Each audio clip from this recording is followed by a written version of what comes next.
Our company provides the capital of Stockholm with electricity and heat, supplying that to roughly 100,000 households and companies in the southern part of Stockholm. Our production is based on biofuels, so we use mainly recycled woods, wood chips and recovered fuels in our production. The heart of our logistics is the terminal of Nykvarn, where we receive and unload trains, store fuels in separate quantities and then transport it into the plant in Södertälje. Handling fuels, which by definition are at a high fire risk, we need to reduce the risk for personal safety. But the biggest issue, I would say, is that in order to keep the permit for having the operation on this terminal, we need to reduce the risk and the breakouts of fire. You always have a risk with biofuels. You can't set the risk to zero, even if you do the operations 100% right. There will always be a risk, and then you have to have a monitoring system to give you an early alarm. From the start, I had a system that was based on manpower, people that were serving the piles with manual detection. But the bad thing about that is that, as you can see here, we have big piles, high piles, and as a person you are not allowed to walk up on the top. So you can also only monitor the piles from the side. With a thermal imaging system we can monitor the whole storage from top to bottom and all piles at the same time.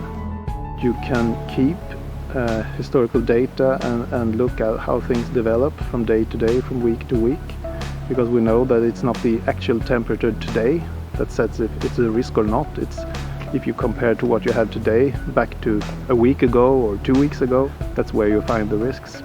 But we also use the thermal system in order to judge if a delivery is fit for storage or not.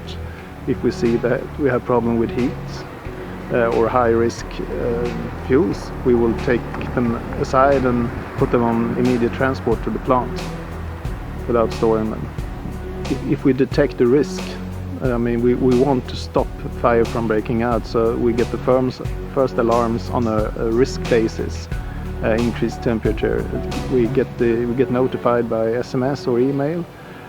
We can send manpower here at once to check it out on the site. The system is built up around 12 cameras.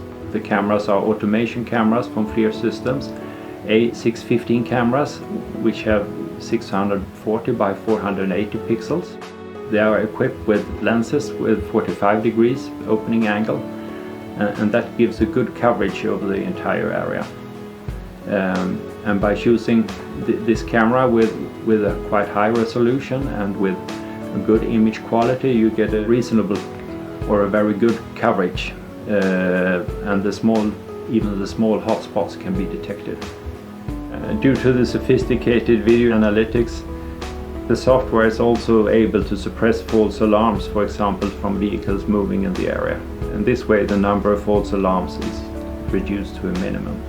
A big fire in this terminal will cost us in just manpower and machinery something like 80,000 euros.